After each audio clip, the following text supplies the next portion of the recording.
Kevin. Merci Benjamin, le CER et l'école doctorale pour l'invitation. Je vais vous parler de l'intelligence artificielle. C'est un domaine qui n'est pas ma spécialité, mais qui me fascine. Et donc j'ai pensé que c'était important, que c'est d'ordre public, que les gens soient au courant de ce qui est en train de se faire par rapport à ça, quelle rupture ou quelle révolution est en train de se passer. Alors je vais me lever si ça ne vous dérange pas, parce que j'ai besoin de voir mes notes.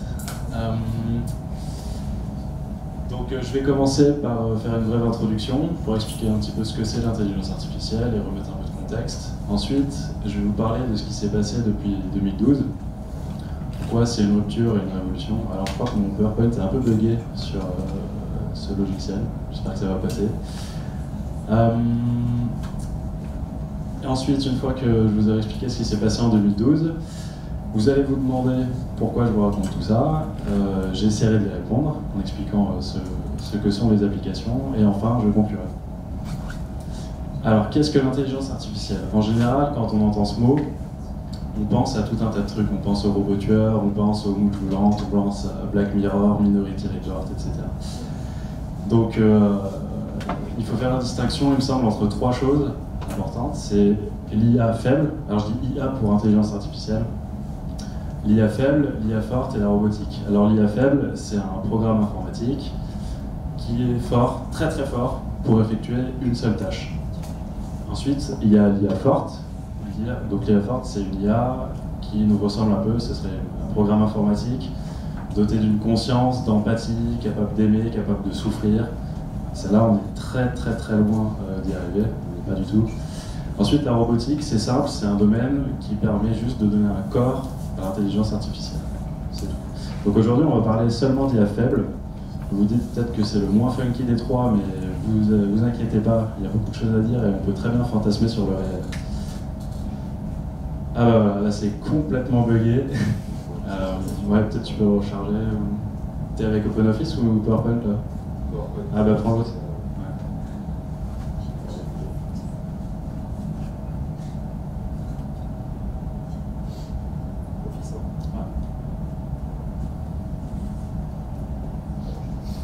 Je préfère les logiciels libres de droit.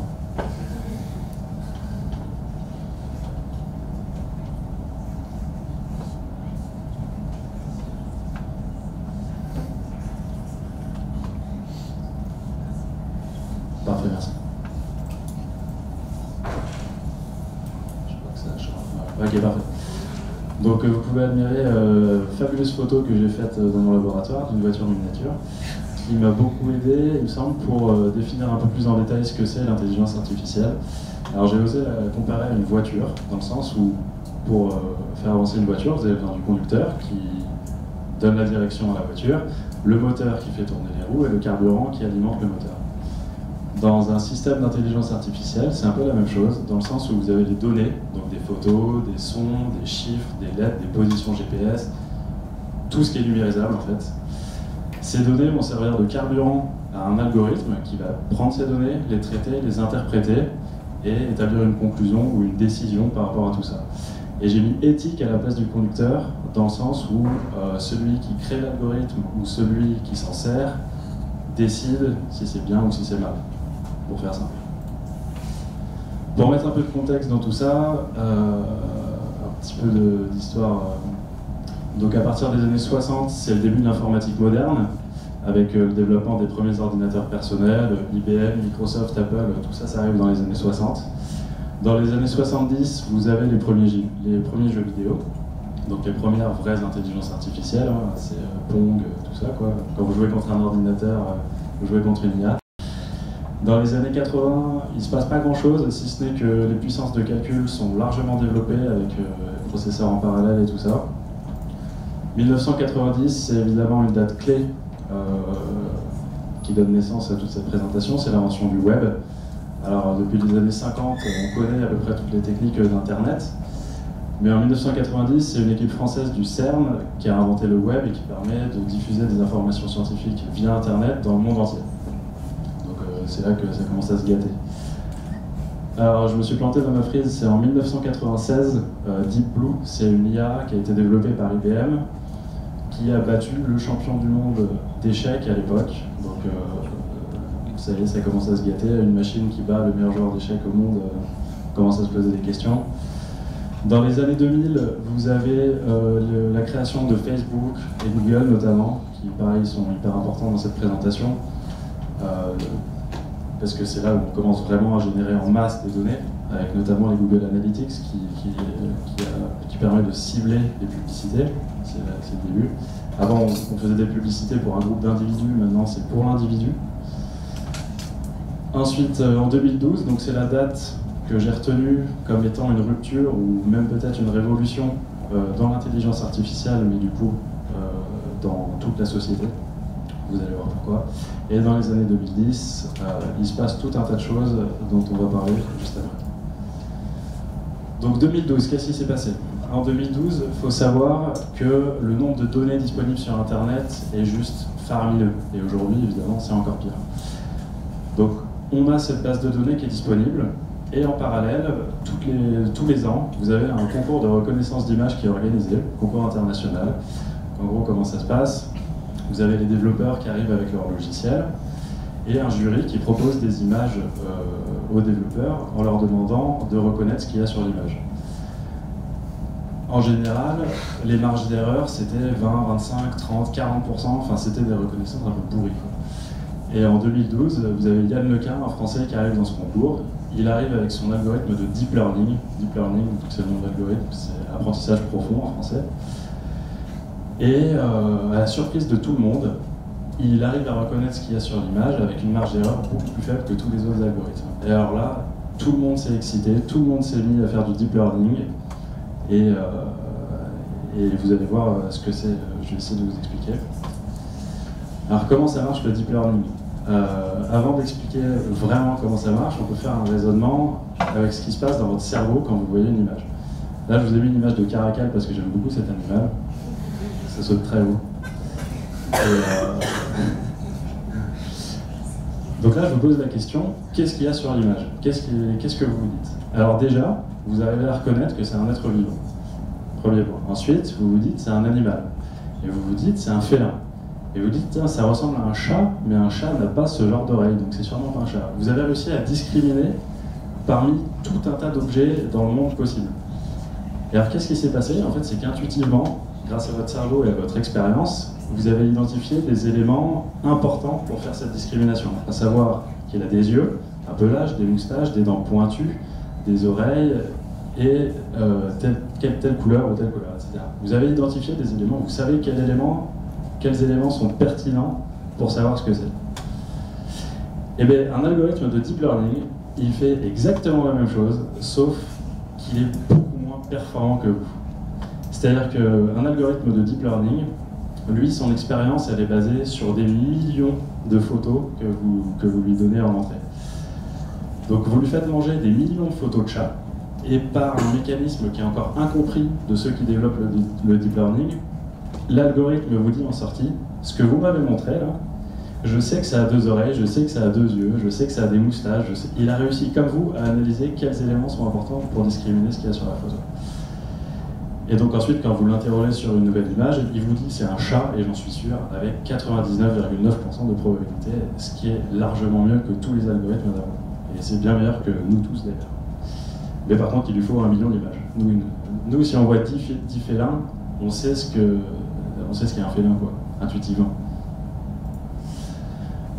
Alors, un événement qui a été très médiatisé avec ce genre d'algorithme, c'est une partie de Go entre le champion du monde de Go et AlphaGo, qui est une intelligence artificielle développée par DeepMind, rachetée par Google, qui avait pour but explicite de battre Lee Sedol. Donc je vous spoil un peu la machine à gagner, 4-1. Faut savoir que le Go, c'est un jeu extrêmement complexe. Complexe dans le sens où le nombre de combinaisons possibles à chaque instant de la partie, enfin non, dans sa globalité, on va dire, est plus important que le nombre d'atomes dans l'univers. Donc je ne sais pas si vous vous rendez compte, moi-même en tant que physicien, je ne me rends pas compte. C'est juste gigantesque. Et c'est pour ça que, contrairement aux échecs, on ne peut pas programmer une IA capable d'envisager toutes les combinaisons possibles. C'est pour ça que les humains sont a priori meilleurs que la machine, c'est qu'ils sont dotés d'une intuition. Et au jeu de Go, on a besoin d'analyser sa propre psychologie et celle de son adversaire. Donc si une IA arrive à battre un humain sur ce genre de jeu, bah, c'est fort. Et c'est ce qui s'est passé, 4-1. Et ce qui est encore plus fort, c'est que la machine a fait des coups tellement surprenants que les commentateurs, Lee Sedol lui-même, en revenaient pas. Ils comprenaient pas ce que la machine faisait, ils croyaient que c'était une erreur, que la machine était nulle. Et à la fin de la partie, quand elle a gagné, tout le monde s'est dit « Ah ouais, ok, non mais en fait c'était du génie ». Et Lee Sedol, après la partie, a dit que ça avait complètement bouleversé sa façon de voir le Go et il va revoir toutes ses stratégies. Donc on est face à une IA qui est intuitive et créative. Et ça fait poser beaucoup de questions. Alors ça c'est rigolo, mais je vais peut-être pas en parler, on pourra en reparler plus tard si vous voulez. C'est des modèles squelettes qui apprennent tout seuls à marcher en fait, comme un bébé. C'est rigolo. Mais bon, à part apprendre à marcher, à quoi ça sert? Donc on va essayer de répondre à cette question. Faut savoir qu'on peut développer une IA avec le deep learning dans tous les domaines où il y a de la donnée. Donc en fait, c'est juste partout. Dans tous les domaines où vous utilisez un ordinateur. Quasiment. Enfin, en tout cas, dans tout cela. Je vais donner quelques exemples. Alors, il y en a à l'appel, des exemples. J'ai choisi ceux dont j'avais envie de parler, en fait. La voiture autonome, qui est déjà arrivée, qui est en circulation dans certains des États-Unis, qui est en cours d'expérimentation en France. Et les expérimentations vont être de plus en plus nombreuses et massives avec le projet de la loi Pacte. Donc vous étonnez pas si vous voyez des voitures sans pilote dans les prochains mois. La voiture autonome, ça transforme radicalement le secteur de l'environnement, des transports et de l'emploi, puisque si on arrive à optimiser la circulation en temps réel, évidemment vous avez moins de voitures sur les routes pendant moins longtemps, vous optimisez tous les trajets, donc réduction du taux de CO2, et enfin, voilà, c'est assez fou quoi. Surtout pour anticiper la réfaction du pétrole et tout ça, je pense que c'est important. Les transports, du coup, vous voyez pourquoi, au lieu de passer 1 heure dans les bouchons à Paris, vous en passerez plus de 30 minutes. Pour l'emploi, c'est assez clair. Plus de chauffeurs de taxi, plus de routiers, et j'en passe, mais c'est les principaux. Il faut poser des questions. Un sujet encore plus épatant, c'est celui de la médecine. Au lieu de mettre des millions d'images de chats, si vous mettez des millions d'images de cancers, et l'IA, elle pourra savoir ce qu'est un cancer et trouver les caractéristiques qui font qu'un cancer est un cancer. Et ça aussi, ça existe. C'est-à-dire qu'il y a des IA développées dans certains hôpitaux aux États-Unis, normalement, notamment, qui sont bien plus performants à diagnostiquer des cancers précoces et avec une fiabilité bien plus grande que les meilleurs médecins professionnels du monde. Donc c'est quand même hyper important. Là j'ai mis une image des cancers du sein, mais c'est valable pour toute l'imagerie médicale en fait. Donc pareil, grosse révolution dans le domaine de la santé. Prévision des catastrophes naturelles, je me baladais sur Instagram l'autre jour sur le compte de la NASA, et la NASA demandait à certains individus dans certaines régions du monde d'envoyer telle ou telle donnée, qui viendront se rajouter à leur base de données pour développer une IA. Enfin, elle est déjà développée en fait l'IA pour anticiper certaines prévisions, certaines catastrophes naturelles comme des glissements de terrain. Donc si on arrive à anticiper ne serait-ce que de quelques heures des glissements de terrain ou des tremblements de terre, des éruptions volcaniques ou autres, il me semble que c'est pas à prendre à la légère quoi. Alors savoir tout avec, c'est un peu compliqué. Je sais pas, il reste combien de temps, ok. Je vais quand même faire bref sur cette slide. C'est un sous-ensemble d'algorithmes qui permet de donner du sens aux mots. Alors c'est un peu flou parce que ça fait appel à beaucoup de notions mathématiques. Alors les vecteurs, je pense que tout le monde a vu les vecteurs, mais peut-être pas forcément à l'aise avec ça. En fait, l'idée c'est simple entre guillemets, vous associez un vecteur à chaque mot, et ensuite l'IA, elle, permet de trouver du sens du coup à chacun de ces vecteurs. En gros, pour donner un exemple, si vous lui donnez le mot roi et que vous enlevez le mot homme, lui il va vous parler de la royauté. Et s'il y a ce même mot royauté, vous rajoutez le mot femme, il va vous trouver le mot reine. Donc jusqu'à présent, les IA savaient lire, mais elles ne comprenaient pas le sens. Quand vous parlez avec Siri, elle vous répond sans comprendre ce qui se passe derrière. Avec ce genre d'algorithme, elle pourrait comprendre le sens. Et du coup, ce serait traductible dans toutes les langues. Et parce qu'on prend vraiment la sémantique à sa source et non pas à sa forme de la langue. Alors ça, il me semble que c'est un exemple adapté pour cet amphithéâtre, c'est en rapport à la justice.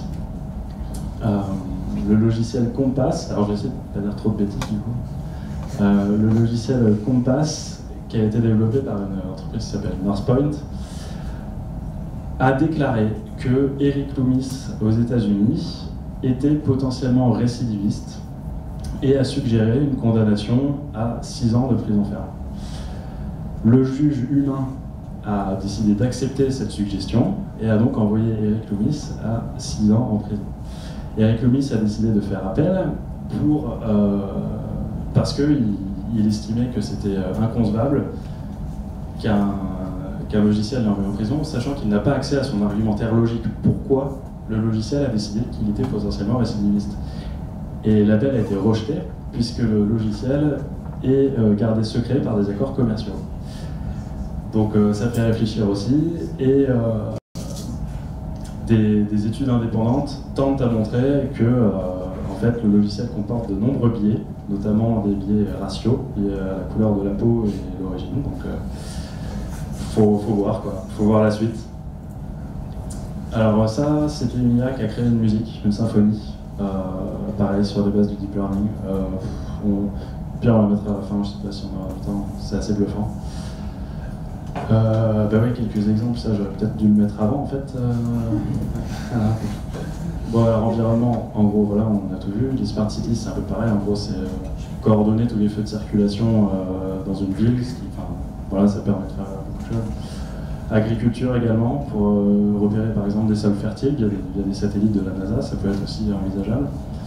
Médical, donc ça on l'a vu, voilà, on peut anticiper des épidémies. Si vous postez sur Facebook, j'ai la grippe, et que Facebook arrive à voir que je sais pas, 10 personnes dans votre environnement a la grippe, et bien ils pourront dire que la grippe va se répandre un peu plus loin, quoi.